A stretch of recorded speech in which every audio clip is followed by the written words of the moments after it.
Good afternoon, everyone. Welcome to this webinar in the Tran-SET joint webinar series. So this webinar is webinar number 13 in our joint Tran-SET webinar series, which will discuss the advancements in pedestrian and bicyclist safety. So in this webinar, we are privileged to have 3 experts who will participate in this webinar. So first, we have Dr. Hatim Sharif from University of Texas at San Antonio, who will discuss the complex relationship between cyclist and pedestrian safety, as well as human, environmental, and vehicle-related factors. After that, we will have Dr. Patrick Singleton from Utah State University, who will present an analysis of bicycle and pedestrian safety in Utah. And finally, we will have Dr. Shan Bao from the University of Michigan, who will discuss how autonomous vehicles interact and communicate with pedestrians. So we will have a total of 3 presentations. Each presentation will be between 15 and 20 minutes. And we will save the questions to the end of this presentation. So if you have any questions, feel free to type it in the chat box anytime throughout the presentations. And just a reminder that we will post the recording of this webinar and as well as the presentation slides on our website. So if you have missed this webinar, feel free to access these materials. And if you have any problem in accessing these materials, just shoot us an email at transit@lsu.edu, and I will add the email in the chat box. So without further ado, I will introduce our first speaker, Dr. Hatim Sharif. So Dr. Hatim Sharif is a professor at the University of Texas at San Antonio. In his lab, his group uses environmental data, modeling techniques, and geospatial data analytics to try to make the Earth a better place. Dr. Sharif has a 20-year experience in hydrologic modeling and forecasting. Dr. Sharif's projects totaling more than $11 million are funded by agencies such as NASA, National Science Foundation, U.S. Departments of Defense, Transportation, Agriculture, and Education, National Weather Service, Army Corps of Engineers, Texas Department of Transportation, CPS Energy, San Antonio River Authority, and the City of San Antonio. Dr. Sharif has been invited as senior specialist to perform hydrology research at international institutions in the United States, France, Taiwan, and the Middle East. So, Dr. Hatim, the floor is yours now. Okay, good afternoon, everybody. You see my screen now, or? Yes, we can see your screen. We can hear you. Okay, this project is supported by Tran-SET and the city of San Antonio, and it is about the relationship between cyclists and pedestrian crashes and urban transportation. So I will start with describing the problem we addressed, and it was actually developed in collaboration with the city of San Antonio. And I'll describe the methods used and show some of the results. And also, San Antonio is interested in areas where there are severe pedestrian and cyclist crashes. They call them SPIAs and SPIA. I will show those areas where they need special attention. And I will talk about some of the suggested countermeasures. So we have about 75,000 pedestrian crashes every year in the US, and the fatality rate is 6 or like about maybe 8% or so, which is very high. And so 6,000 people die every year, and there are over 47,000 cyclist crashes, but the fatality rate is much lower, so they lead to about only 840 cyclist fatalities. This is also high, but the rate is much lower than for the rate for pedestrians. And in 2019, there were almost 6,000 pedestrian crashes in Texas, which is like about 10% of the pedestrian crashes in the US occur in Texas. And about actually 8%. And 1,317 people were injured.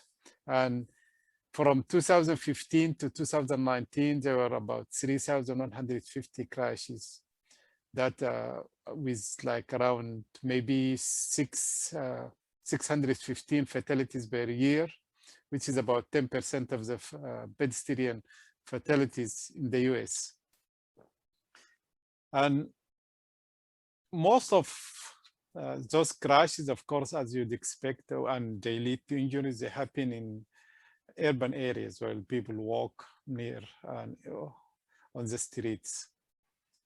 And San Antonio is one of the cities with high rates of severe injury, pedestrian or cyclist severe injuries, and actually is listed as one of the cities that needed some attention. And the city of San Antonio, and also as researchers, we are interested in understanding the causes of those crashes and appropriate countermeasures that will reduce them. So we downloaded the data from the Texas Department of Transportation Crash Records Information System, a very detailed database of crashes in Texas, all types of vehicle crashes, and of course, including pedestrians, but pedestrian hit by cars. And we identified the high-risk locations because this is one of the objectives of the study, and through the development of heat maps and hotspot analysis. We performed by varied analysis and logistic regression. We use many tens of variables, but in the results, I will only show some of the significant variables.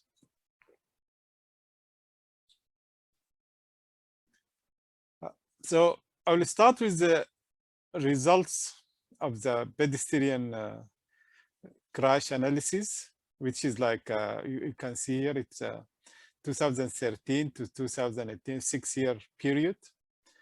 And you can see here the crashes are concentrated in the downtown area. This is actually the downtown area. But there are some other areas where there's like commercial areas where some activities like some malls here and like restaurants. So you'll see also there are some other areas that have some high crash densities, but most of them are in the downtown area. If you look at in terms of severity, the hotspots in terms of severity, you can see that in the middle of the town actually is a cold spot. So there are many crashes here, but the proportion of severe crashes is small, relatively smaller than other areas where some hotspots outside the middle of the downtown. Near the downtown and away from the downtown, you can find some hotspots. This is in terms of crash severity, not the number of crashes, but actually the downtown area is a cold spot in terms of severe crashes. And here, just this will give you an idea about the annual distribution of crashes, but as a percentage of the total crashes.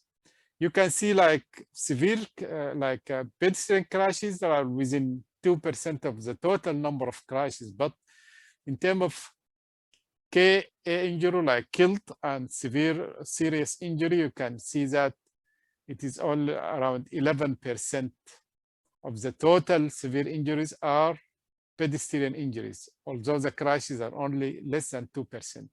And if you look at the total, like actually 11% is the KAB, severe injury, killed or severe injury or minor injury. But if you look at severe injury, it is close to 20%, compared 2%, like the number of count of crashes, 2% of the total crashes. This is, we're talking about pedestrians.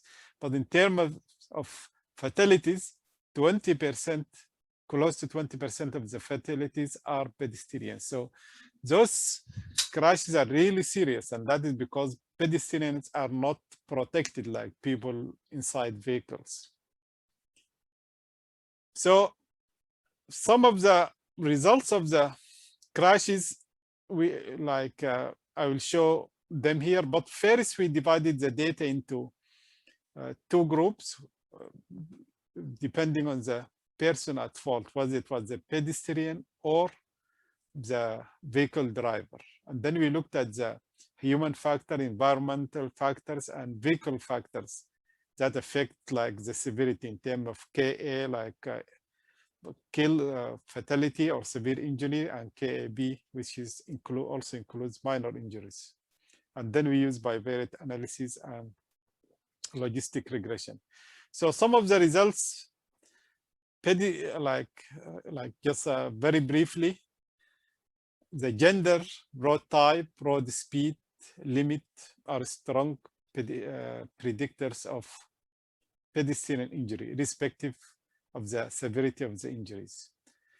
Driver alcohol, of course, this is for all types of crashes, is an important factor which will result like in severe injury. And pedestrian at fault crashes resulted in a substantially higher proportion of severe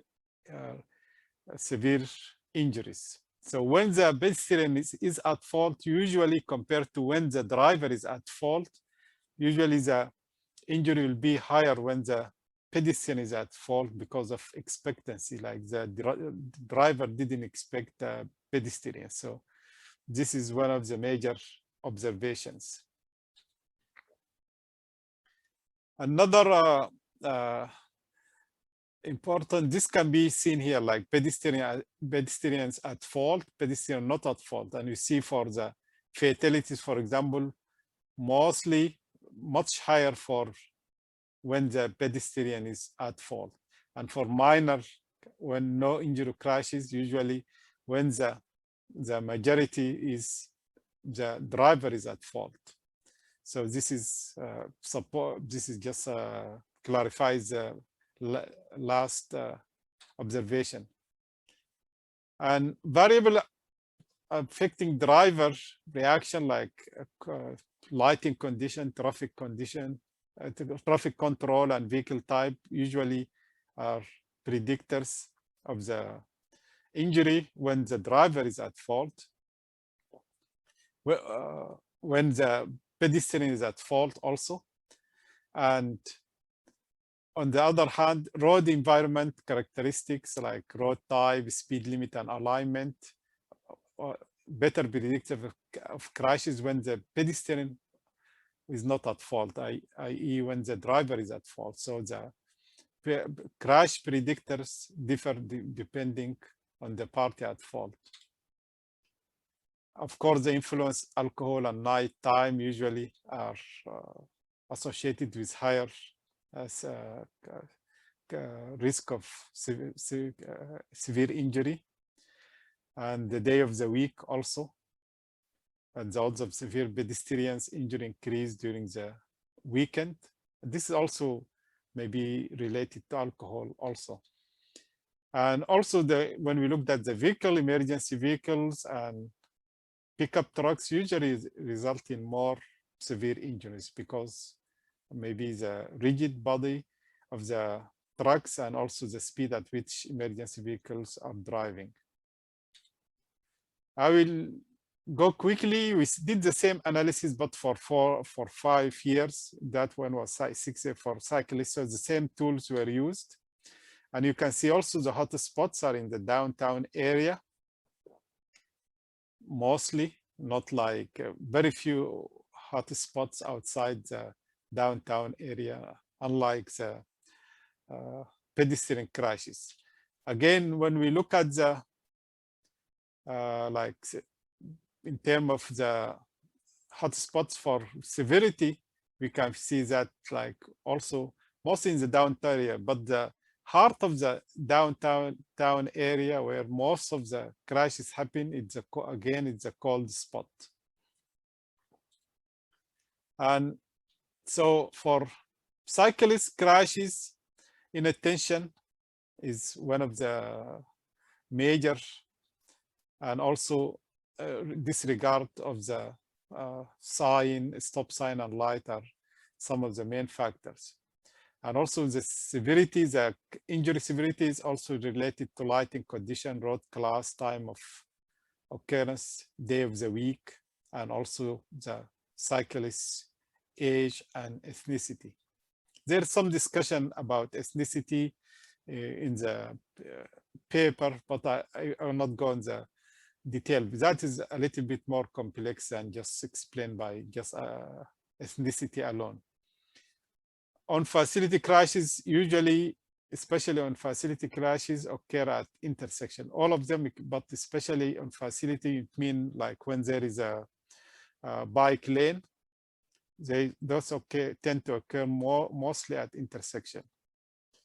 And this usually severity is higher at intersections. Here we can look at when the bicyclist is at fault, usually smaller number of crashes, and then when the driver is at fault, higher number.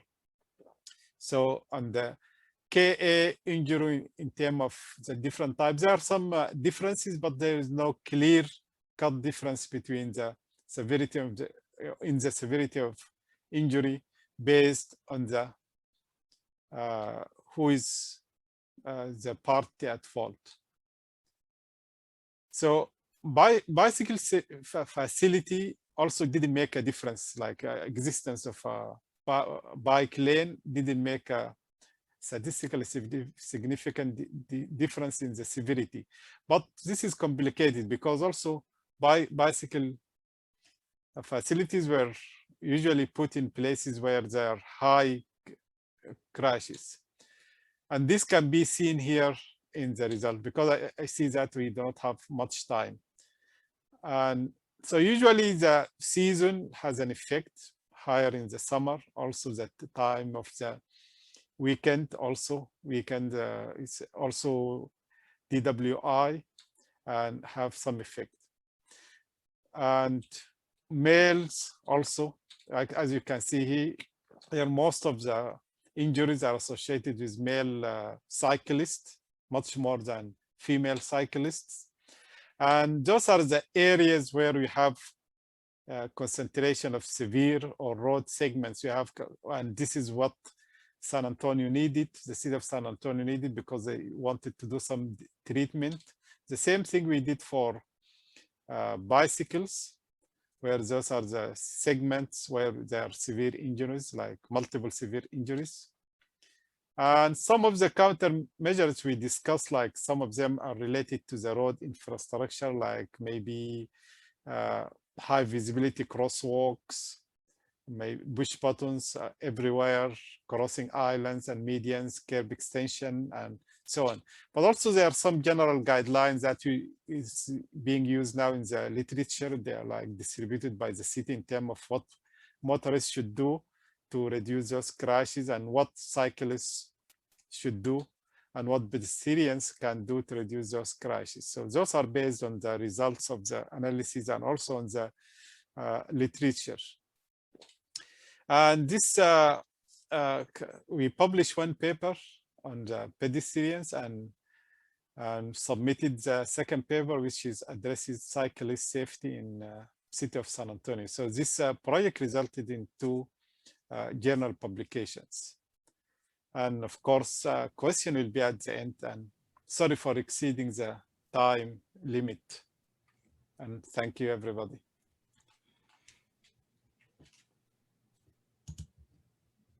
Thank you very much, Dr. Hatim, for this comprehensive presentation.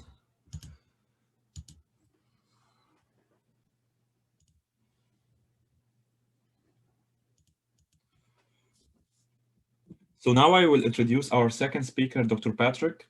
Dr. Patrick is an assistant professor of transportation in the Civil and Environmental Engineering Department at Utah State University.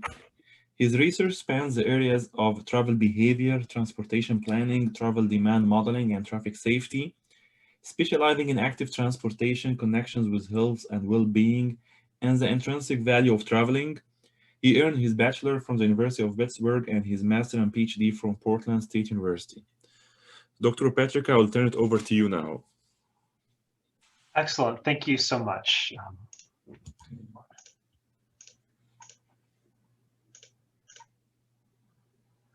All right. Are you able to slides? Yes, we can see the slides and we can hear you. Perfect. All right. Well, it's a pleasure to be here today. So thank you very much for the invitation. And I'm happy to share some work that we've been doing in Utah looking at bicycle and pedestrian safety from a systemic approach. Now, before I go into our research, I really want to acknowledge several people, especially Rafia Rahman and Ahadul Islam. They're the students who have been doing so much of the work on this research, including as part of their theses. And I should also acknowledge my co-authors, Michelle Mecker and Shauna Burbidge. I should mention this research is funded by the Utah Department of Transportation through several research projects. And as such, what I'm presenting today does not reflect the views, opinions, endorsements, or policies of UDOT or the US DOT. All right, so I'll try to keep things under 20 minutes today. I'll start with a brief motivation for our work, and then spend quite a bit of time talking about our approach and specifically some of our data assembly processes. And then we'll discuss the risk factors that we've identified and our key findings as part of this research. As Dr. Hatim Sharif mentioned, bicycle and pedestrian fatalities are increasing in the US, and this is an increasing concern for DOTs and other agencies. On the left, you see that the number of pedestrian fatalities has increased by about 50% over the last 10 years. And as well, the share of all road fatalities involving pedestrians has increased by about 5% in that time. So it's a troubling trend, and we're trying to understand why these crashes are happening and what we can do about it. So the traditional approach to understanding these issues, and you might have seen this in the Highway Safety Manual, is what's called the Roadway Safety Management Process. It's depicted in this figure here.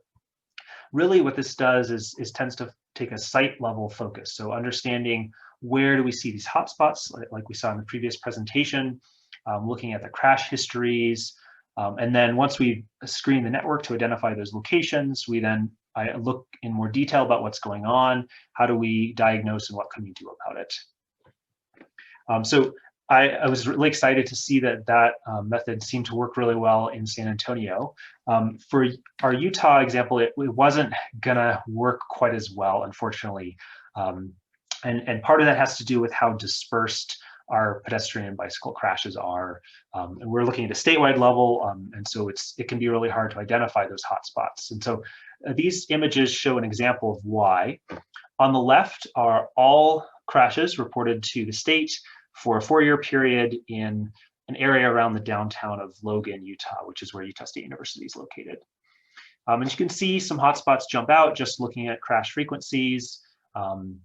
On the right, however, all of the pedestrian crashes that happened over that 4-year period. And while some locations seem to jump out, there's 4 crashes we see at the intersection of Main Street and 400 North.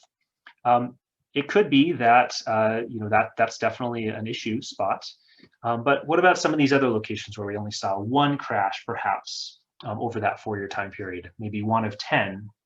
Is that a big issue? Should we be worried about that location or not? And so by taking information from various sites and coming up with general trends and identifying risk factors, perhaps, so maybe pedestrian crashes are more likely in downtown areas or near parks or schools or in other types of neighborhoods, we can hopefully identify some other sites that might need treatments but haven't yet experienced a crash or many crashes, luckily.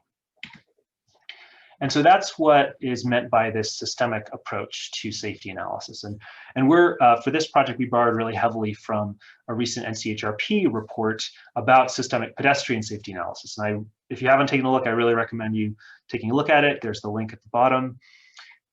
The big difference here is that instead of taking a site-specific focus, we're looking at a system level, so the whole transportation system.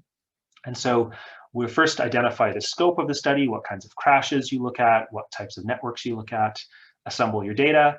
And then step 3 is really the place where I see the biggest difference between that traditional approach and the systemic approach.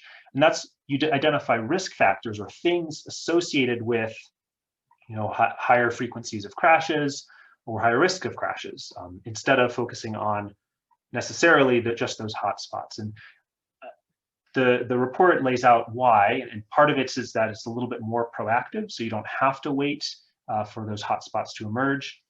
I would say somewhat more proactive because the way that we're interpreting it, we're still relying on a crash history just across multiple locations. And so perhaps there's even better ways to be more proactive by looking at conflicts or other kinds of pre-crash indicators of safety issues.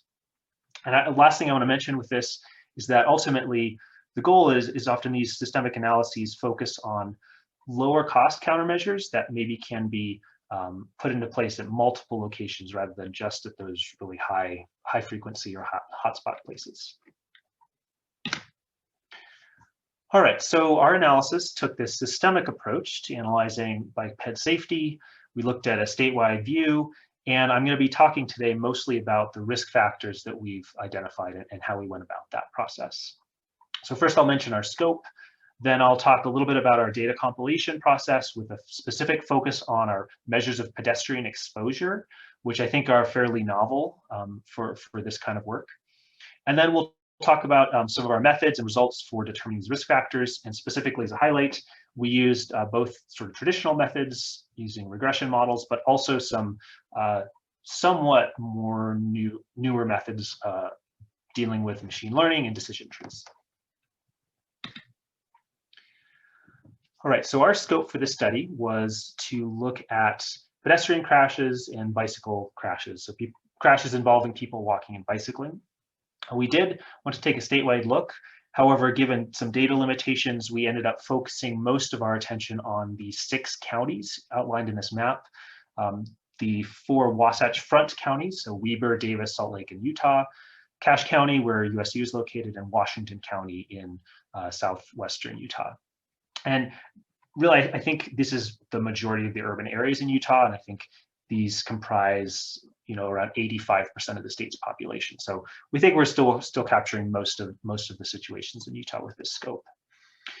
We're looking at all crashes, no matter their type or severity levels. I should mention we did look in a separate analysis at just fatal and serious injury crashes, although due to time limitations, I can't present those results today.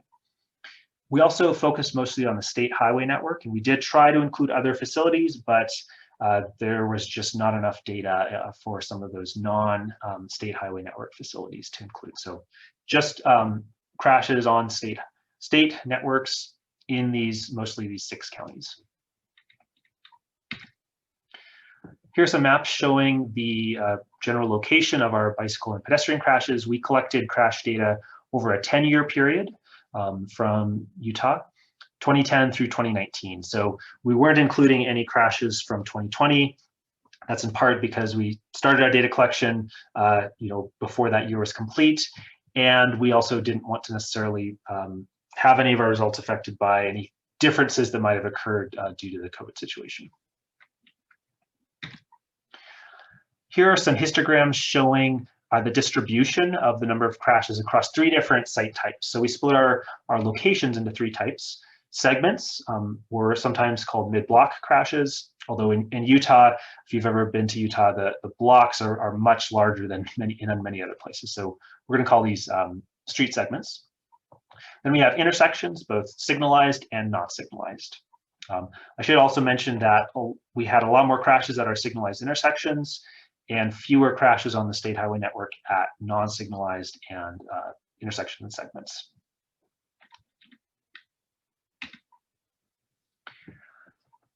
For our exposure data, we used traffic volume data from UDOT, average daily traffic volumes. Bicycle volumes we obtained from Strava Metro. I should note that's a limitation of our work. because we know that that's not necessarily representative of everyone who's bicycling. It's a small sample size and it's a biased sample. So we're unfortunately unable to do any conversion methods with that. There's ongoing research in Utah looking at that issue, but I believe their preliminary findings are that the conversion factors really vary depending on where you are. Plus, in the last couple of years, we've seen an increase in app usage. So we're unable to do that. That's just one limitation of our study. However, I would say that our measure of pedestrian volume as an exposure measure to sort of compare sites using exposure is fairly novel, and specifically we're using data originally based on pedestrian push button presses from traffic signals. So UDOT is one of the nation's leaders in developing the automated traffic signal performance measure system. And so they have linked almost all of the traffic signals in the state to a central network and are archiving everything that happens, including push button presses.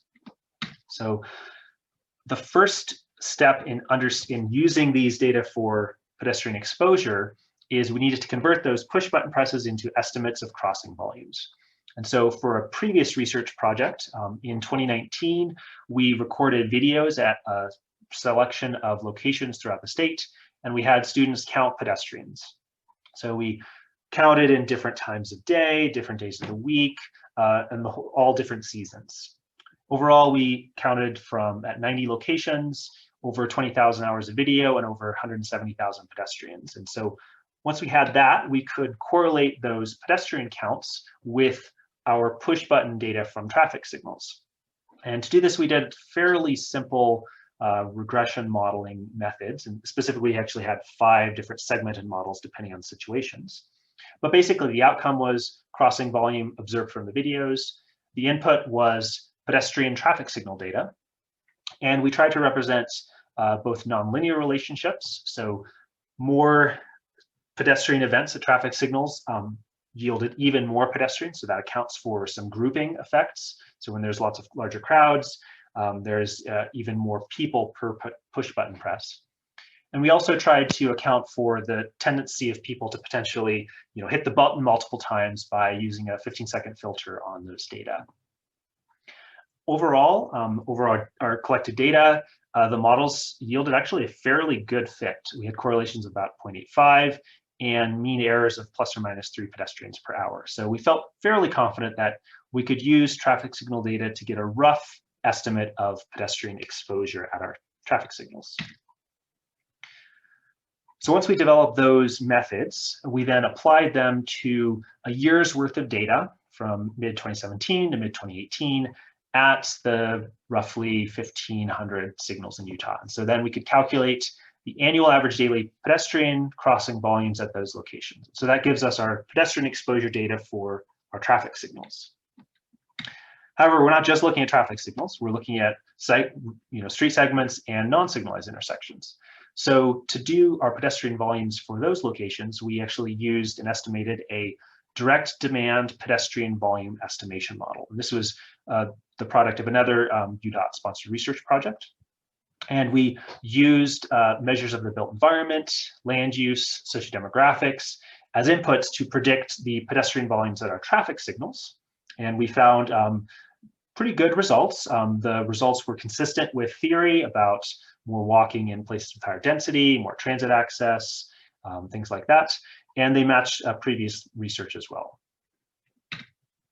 So with those direct demand estimation models, we were able to apply those to over 60,000 intersections in Utah and get estimated average daily pedestrian volumes for all these other intersections.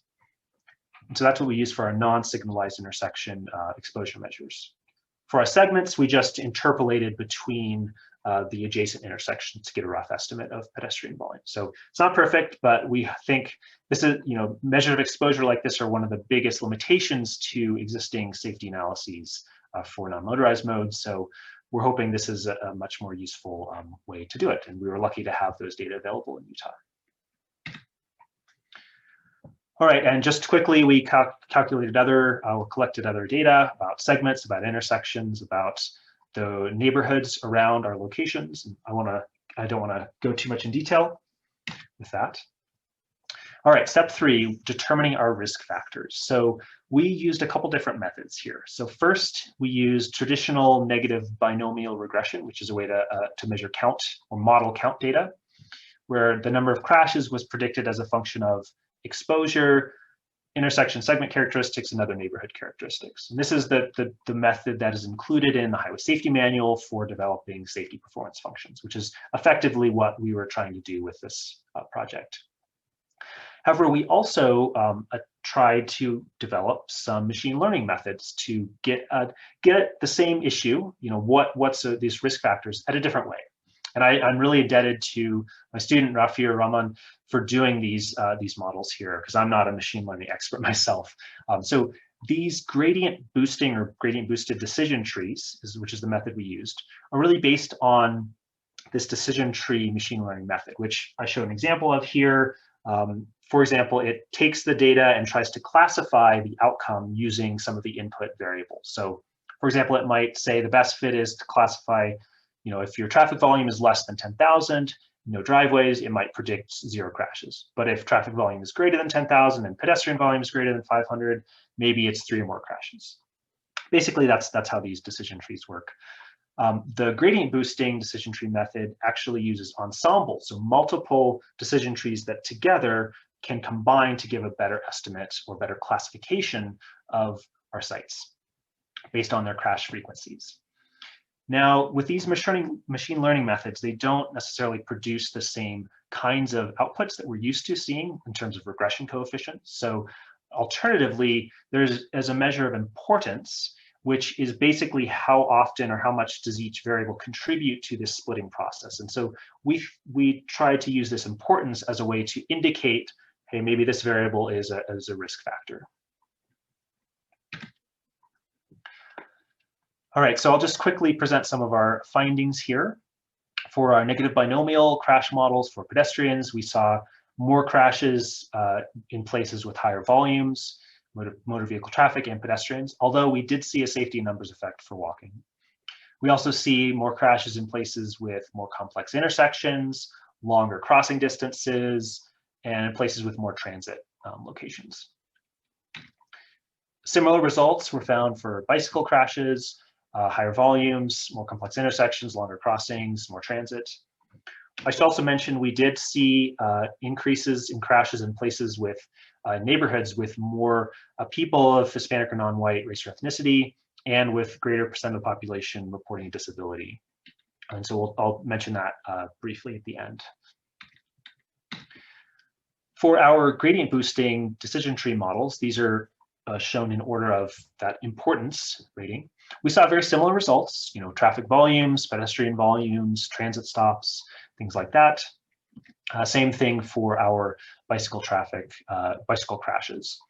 We didn't analyze signalized intersections because we actually had a better fit for the crash models. But one thing that these machine learning methods can produce is they're not restricted to representing, let's say, linear relationships or even continuously increasing or decreasing relationships. So they can actually show non-monotonic relationships like we've actually seen with income. So maybe income overall might have a negative effect on crash frequency, but maybe there's a different effect in different sort of ranges of income. And you can see this here through these plots, these partial dependence plots. And these are just hot off the presses, so we're still working on how best to interpret these, but effectively you can see how the model says the crashes might change with different changes in pedestrian volume from different levels. All right, to quickly wrap up, one of our key findings is that there does appear to be a safety in numbers effect for walking. So even though more walking would be predicted to yield more pedestrian crashes, it's not linear effect. In fact, a 10% increase in walking might only be predicted to increase pedestrian crashes by 4 to 4.5% in our data set. So what that's telling us is that if we do have more people walking, the risk to each person who is walking actually goes down. So that crash rate in terms of crashes per pedestrians actually goes down as you have more pedestrians, which is a good thing for promoting walking. We also see several of our results indicate that complete streets policies might improve safety for people walking and bicycling things like shortening our crossing distances, which also might help signal timing, curb extensions, adding bike lanes, things like that. We also noticed that, consistent with the literature, there do seem to be more crashes around public transit, stations and stops.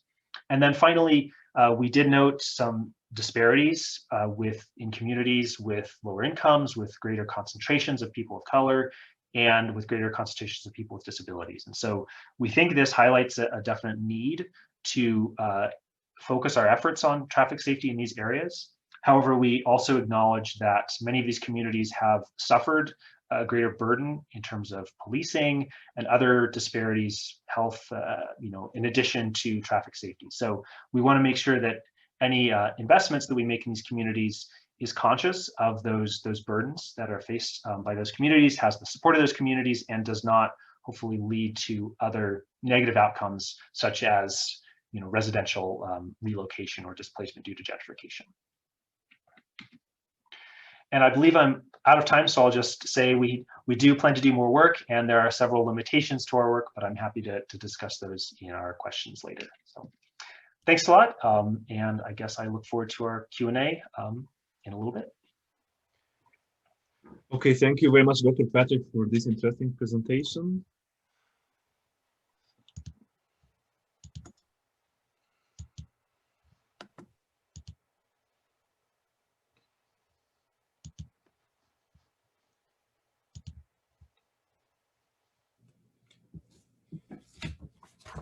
So now I will introduce our third presenter, Dr. Bao. Dr. Bao is an associate professor in the Industrial and Manufacturing Systems Engineering Department, University of Michigan, Dearborn, with a joint appointment as associate research scientist in the University of Michigan Transportation Research Institute's Human Factors Group. She earned her PhD in Mechanical and Industrial Engineering from the University of Iowa in 2009.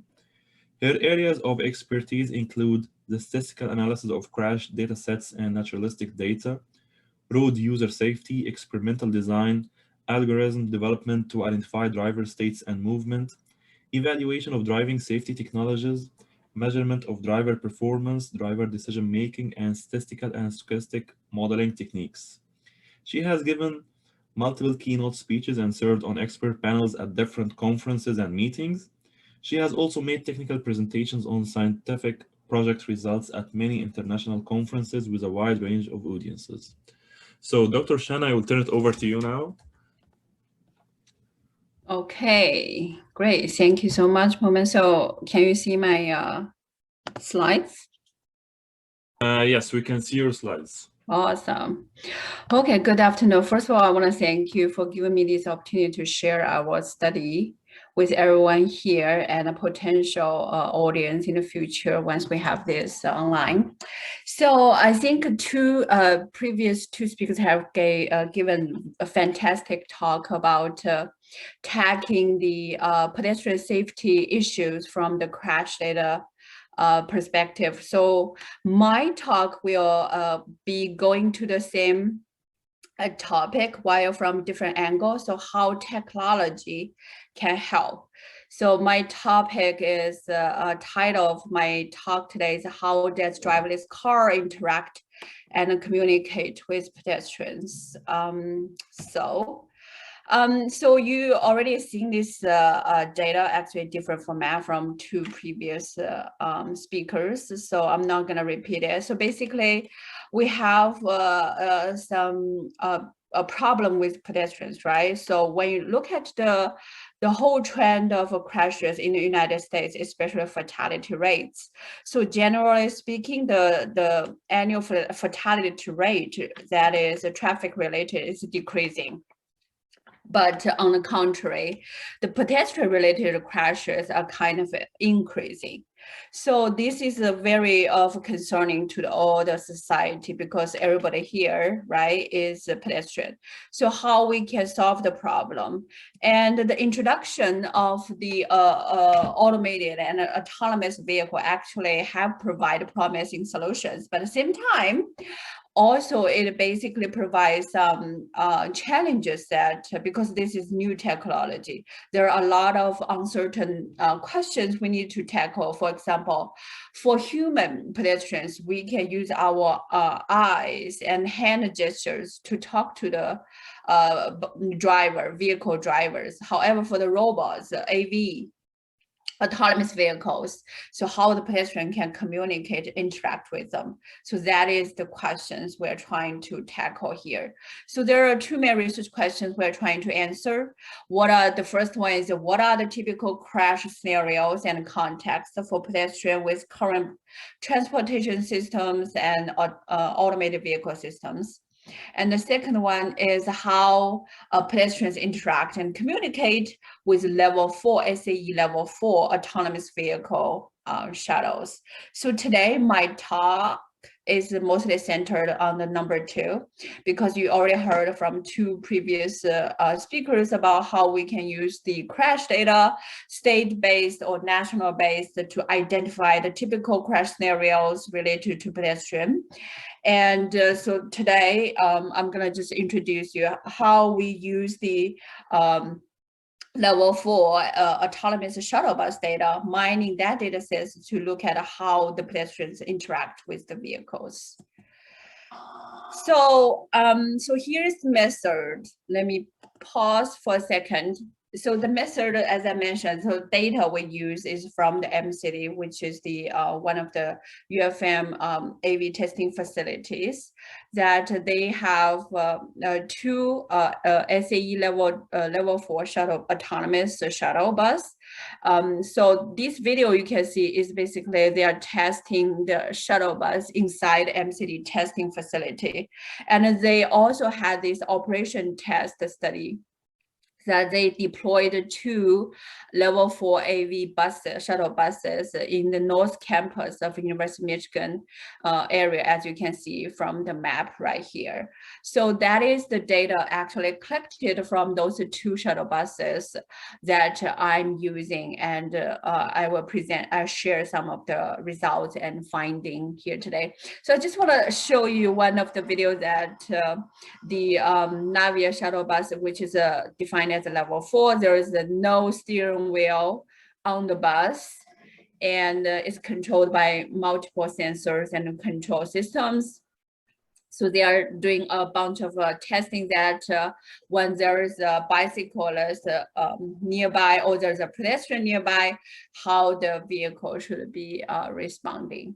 So for my part of analysis, that we did not use the data from the setup testing inside MCD.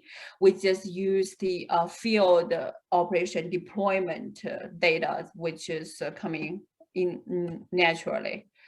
So we use the MCD shuttle bus data. So there are, as I mentioned, there are 2 autonomous shuttle bus that in the deployment. For this analysis, we use one of them, which is a vehicle number 54. So as you can see, we started from the, so all the data was stored cloud-based that we were able to get access and extract. So a total of 7,677 trips made by that shuttle bus. Then we access the data, then basically we matched all the kinematic features in terms of speed, acceleration, deceleration, GPS information, synchronized with the video data, as well as the different sensors. So then we created our own data format for next step analysis. And at the same time, we also recognize that there are kind of some of the issues related to the when we're matching the video data with the vehicle kinematic data, there's always, sometimes there is a problem mismatching. So our students also did the manual checking in terms of what kind of events that we are interested. For example, we are, for this analysis, we are interested in the pedestrian crossing the road, whether they are using the intersection markings, or they are just doing jaywalking. So by going through all these procedures, we were able to identify a total of 1,303 pedestrian crossing intersection events. Then we further basically did the video coding of how many of those events that pedestrian did jaywalking, that how many those crossing events were from a single pedestrian or a group of pedestrians. So here's to show you how we match the data together by basically synchronize the vehicle kinematic features with other sensor data and the video data. So create our own data table for the next step use. So some of the data analysis results here, as I mentioned before, totally we have 1,323 identified pedestrian crossing events. And of those, we found that the majority is from single pedestrian crossing, which is about 1,046 of them. And the rest of the remaining 277 were from the group of pedestrian crossing the road. And of those cases, we also identified there's quite many jaywalking events. Of those is 400, almost 500 jaywalking events were identified, with about 825 crosswalk used events.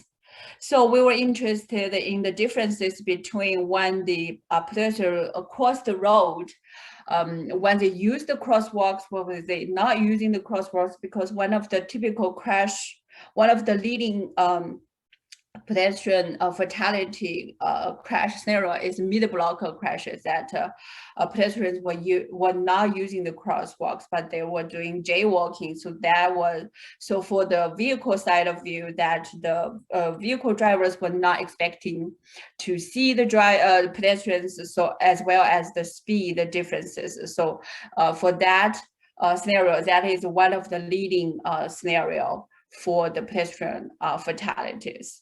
So we were interested in what is the differences between people using crosswalks and not using the crosswalks.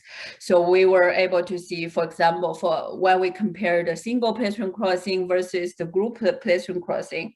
So generally speaking, the single pedestrian crossing use less time, while group pedestrian using more time, which is understandable. And the figure you see that people using crosswalks tend to also go faster, while jaywalking use a little bit longer duration of the events, generally speaking. So we also plotted the heat map of what the location of all those 1,323 pedestrian crossing events occurred using the GPS information. So in terms of the map, so you can see in terms of each of the events duration, where is the location of those crossing events.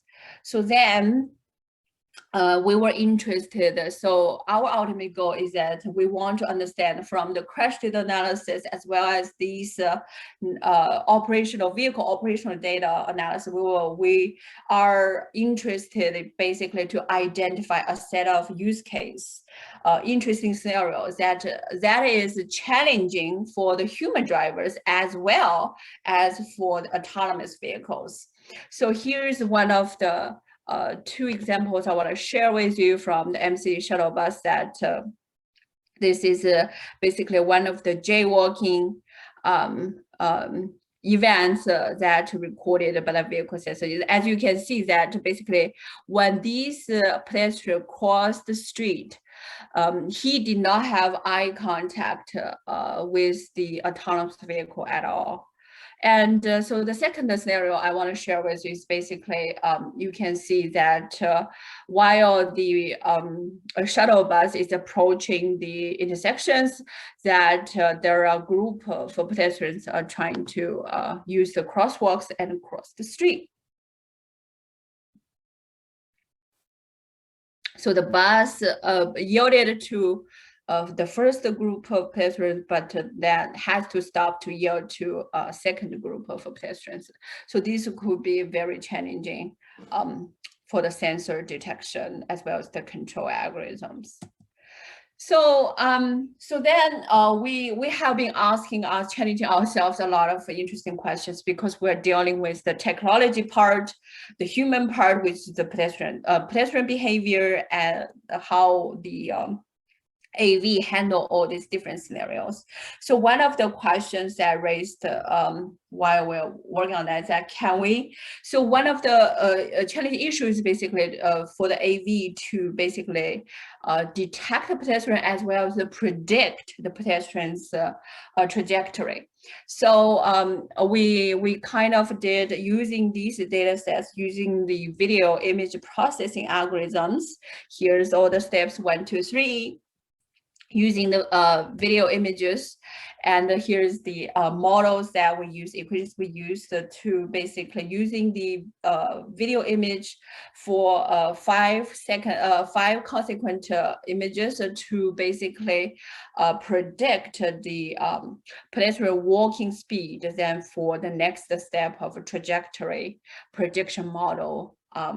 So then we use these methods, we're able to basically to calculate what is the real-time walking speed of that pedestrian during that time.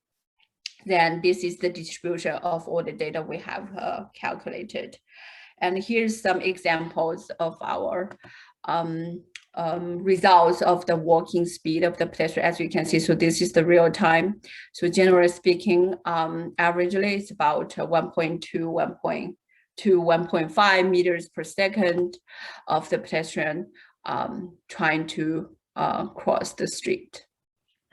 So this is the second part. So the next So the next step is that we are very interested in how the vehicle and the pedestrians are communicating with each other, right? So that's the whole point.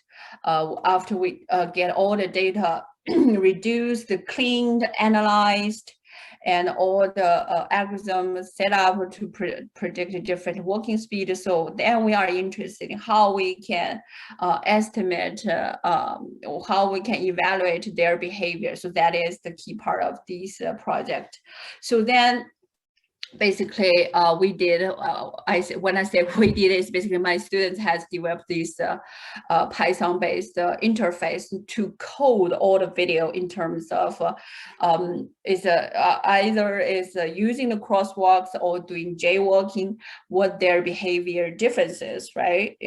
We can compare their speed and a trajectory or kinematic features very directly. However, we also have some important behavior answers, questions we need to answer. For example, whether the pedestrians will have any eye contacts with the AV shuttle.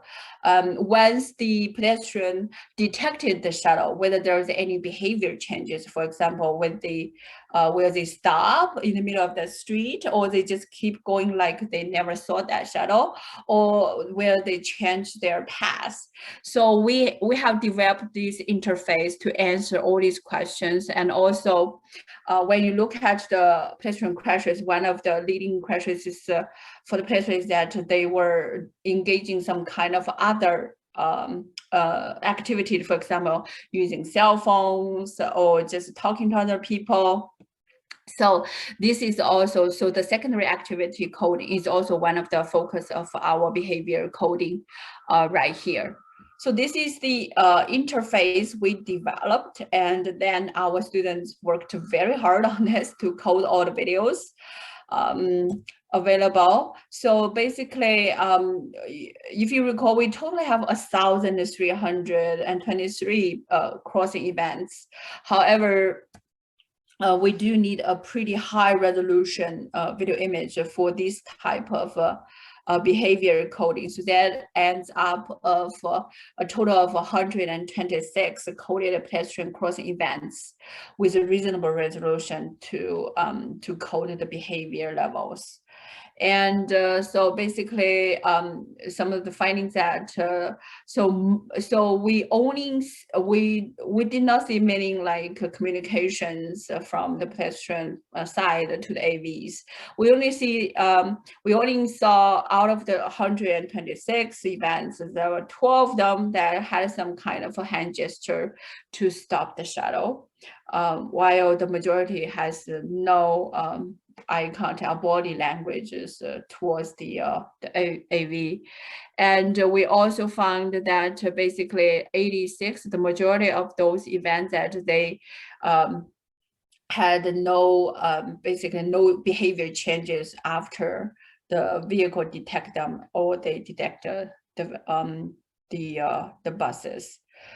So we also occurred quite many problems when we work on those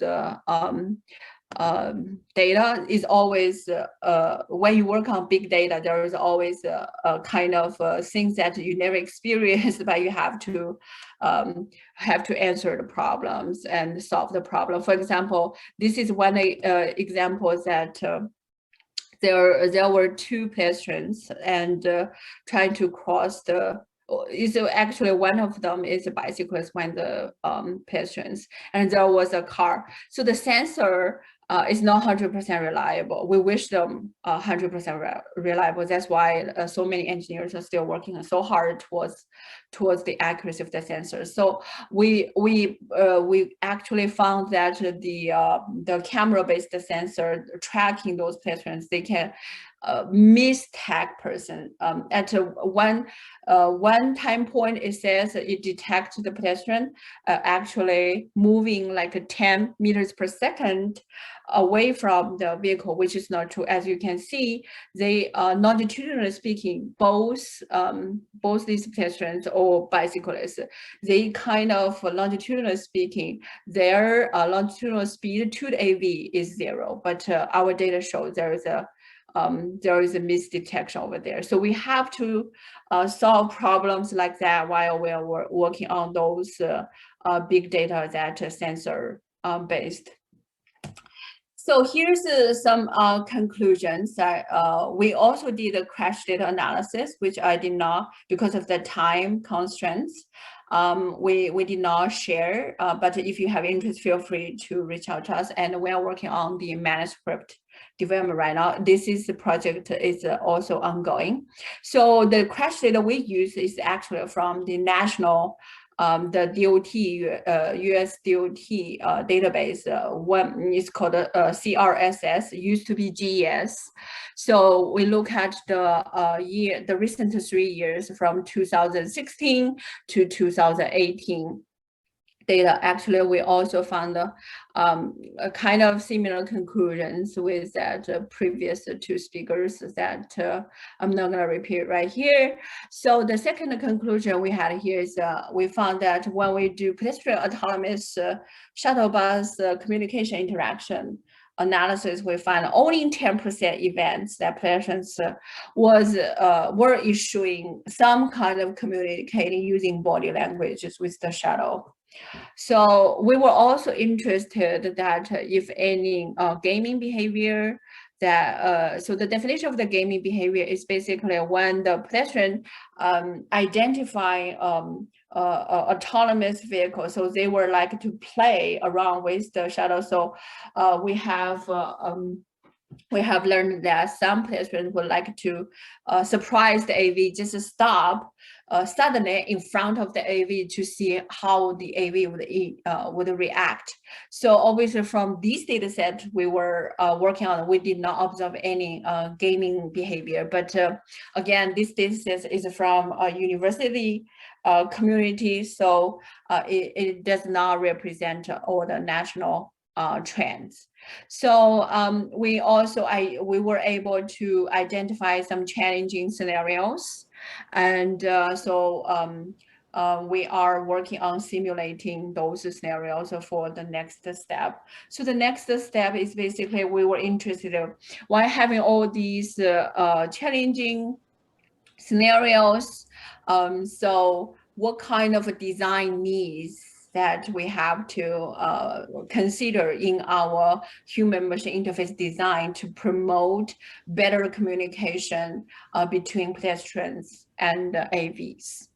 So, so I would like to thank all our team members, including Dr. Aditi Misra, my colleague at Tree, University of Michigan Transportation Research Institute, and Dr. Bo Yu, that postdoc who has been working with me for quite several years, and our UFM students, very talented and hardworking students.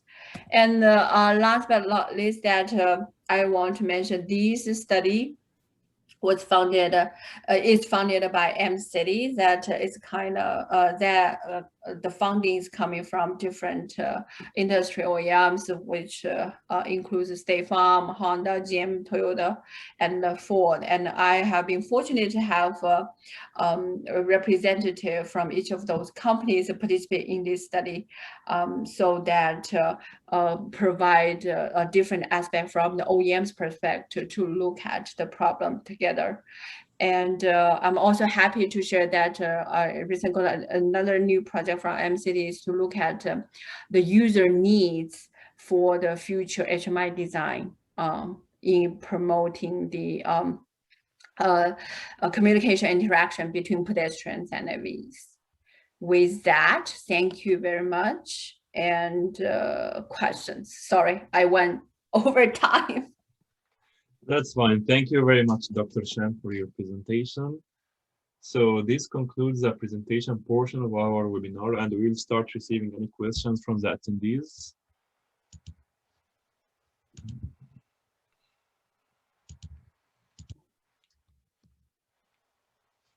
So for the attendees, if you have any questions, feel free to type in the chat box or unmute yourself and ask it lively. So Sorry. Yeah, so I actually have a question for Patrick and Hatim. So, because myself is also doing the question. So one of the problem we have occurred is that like, so those data, crash data, right, related to pedestrian or vehicles, they are imbalanced. So some of the variables are dominating the data sets. Like if you run the regression models, then you will say, oh, this is overfitting. I wonder, have you experienced that problem, and what is your solution? Great question. I believe I've experienced that problem as well. I don't have a great solution for that. Right. Yeah, you know, a lot of the things we want to account for are correlated with each other, or right. You know, in other issues we are using reported crashes in many cases, and so depending on the severity level, there's different levels of underreporting, so that may bias some of our results too. So yeah, there's a lot of issues that I don't have great solutions for either, unfortunately. Right, yeah, that's called research, right?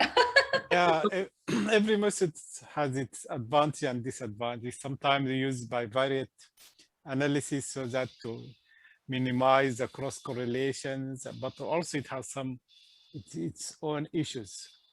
Logistic regression is good, but I think also, yeah, the problem is that, yeah, overfitting also will affect your results. So it is complicated, yeah. So do you have like a best of model right now you would recommend? I think for prediction, usually negative binomial will be, I think it's one of the most popular. Negative binomial for prediction, but I think to understand the factors, maybe I think it is maybe using logistic regression and trying maybe to eliminate some factors and redo the analysis and so on. Yeah, like start with a big number of factors and then start eliminating factors and trying to understand what happens after you eliminate some of the factors. So I think it has no real solution, but I think you have to use a combination of techniques, and also the technique itself, you have to be careful in applying it. Right. Great, thanks. Thank you. Also, I have a question to Dr. Patrick. It's related to gradient boosting. I know it's not your area of expertise, machine learning, so I will not go into the details of machine learning. But I just want, because I know that gradient boosting, it's a very recent technique and it's very efficient in the prediction. So what were the inputs and the outputs in your model for this technique? I believe the outputs that the model was trying to classify were number of crashes over a 10-year period at different locations. So 0, 1, 2, 3, etc. Okay. And then the possible, variables that could help in that decision tree process were the other roadway geometry, intersection characteristics, neighborhood descriptions. Okay, so is there a model? Because I know that with the gradient boosting, it's a prediction model. I was thinking of if we can have a model based on this, if you can have a model based on the variables. So for this model, the user will just input the different variables that you have in your study, and then the output will be the crashes as you have the crashes. So I would love to look at the comparison between the predicted crashes from your model and the actual crashes. And I'm expecting that with this model, we will see a high correlation between the predicted and the actual crashes. Yeah. I would hope so too. And something also, are there any countermeasures? Because if you have the number of crashes over a period of time, and if there are any countermeasures, so we can look at the pedestrian crashes before and after the countermeasures. And if you have large amount of data, with the gradient boosting, you can just have a prediction model to predict the efficiency of each countermeasure. But again, this will depend on the amount of data that you have. Yeah, that's great. That's a great idea. So the first point you mentioned, yes, we could use the gradient boosting models to do a prediction. We actually haven't done that yet. They're so new in our work. So that's a great suggestion. And then second, your point about maybe evaluating the countermeasures. I think that sounds like a great idea. One of the challenges that we faced in our research, which I'm sure others face as well, is getting good historical data on when certain things changed about our roadways and intersections. So, our DOTs are great at keeping things up to date, not as great about recording exactly when certain projects were constructed or when certain, changes in the signal time. This problem, this is always a problem with historical data. So as a general question, what are the best countermeasures to reduce the bicycle accidents? Because I know that here in Louisiana, the bicycle safety, it's a serious problem here in Louisiana. So in your opinion, in general, it's a question for any of the presenters, what is the most efficient countermeasure to reduce the bicycle safety? Well, I can talk. Then I'm sure Hatim and Patrick will have their opinions. So basically, at the University of Michigan, we are kind of currently conducting several studies about it called smart intersections. As we feel like the technologies definitely will help. So at intersections, we are installing different sensors and communication devices that can boost the awareness of the bicycle between the bicyclists and pedestrians and the vehicles. So that would help with those safety issues. That's great. If you're talking about, well, if you classify maybe human behavior as just one factor, I think that is the most important one. Like usually both, I think, bicyclists and drivers, they are not following the road guidelines, like inattention, maybe being distracted, or also alcohol consumption and so on. Those are the most important things. If you categorize all of them as one thing, that is the most important part. So I think education is very important, but much more than some structural measures like having a separate bike lane, because it seems it doesn't have a very big effect. But I think, and there are other also suggestions, but I think the most important is really issue is behavior of the cyclist and driver. And I would agree with my other panelists. I would also add, one thing that, let's say, protected infrastructure for bicycling does seem to do is increase people's comfort, which could increase the use of those facilities, even if perhaps the studies of their impact on crashes may be less strong in terms of impacts. And then I would also say maybe it's more relevant for the pedestrian side of things than the bicycle side of things, but there does seem to be some emerging research that larger vehicles that Americans are buying seems to be contributing to the greater share of fatalities that we're experiencing. Larger mass, maybe higher speed, all have a role to play in injury severity. Yeah. One of the things that I think that are not very intuitive, like mentioned in one of the suggestion in the behavioral countermeasures we suggested, is that some cyclists tend to drive near the curb, very close to the curb, which is called driving in the gutter, which is in one of the slides. So I think being too close to the curb actually is like counterproductive, because in this case, the driver driving behind you will not pay attention. So you have to move a little bit inside the road if you are driving on the road. So either on the sidewalk, like you use your ride your cycle on the sidewalk, or be like not like just very close to the curb, so that the driver either will not pay attention to you or will be tempted to overtake you. So it has to be like, you have to be very visible when you are using the same road with the drivers. I have a question related to the roadway design. So in the roadway design, is it mandatory to have bike lanes? Because here in Louisiana, I rarely see bike lanes.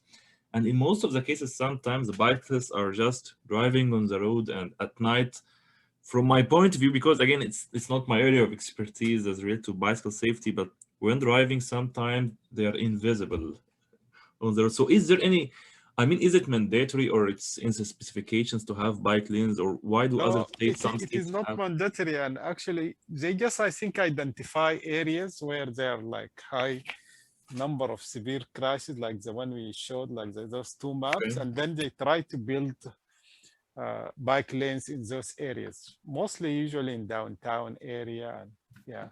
Okay. So that is the question, and this makes it hard to see whether they're effective or not, as we mentioned as I mentioned, because usually they build them on areas where they are expecting, or they observe like a high number of crashes, and maybe this is the reason why we cannot see their effect, because we don't know the condition before they built those bike lanes. So, but if you compare them with other areas, we do not find that like there are less crashes on those on roads with bike lanes. But maybe the reason because they used to be high number of crashes, but after the building the bike lanes, they are similar in terms of the frequency of crashes, similar to areas where there are no bike lanes. Okay, that's exciting. So I think that concludes our webinar. And again, most of our views for our webinar will come when we post our recording online. So I'm expecting to get more questions to the presenters. So at the end, again, I would like to thank our three presenters for their time and technical presentations. I want to thank all the attendees. And please let me know if you have any questions about the webinar series and about Tran-SET in general. Otherwise, have a great rest of your day. Thank you very much. Thank you very much. Bye. Thank you.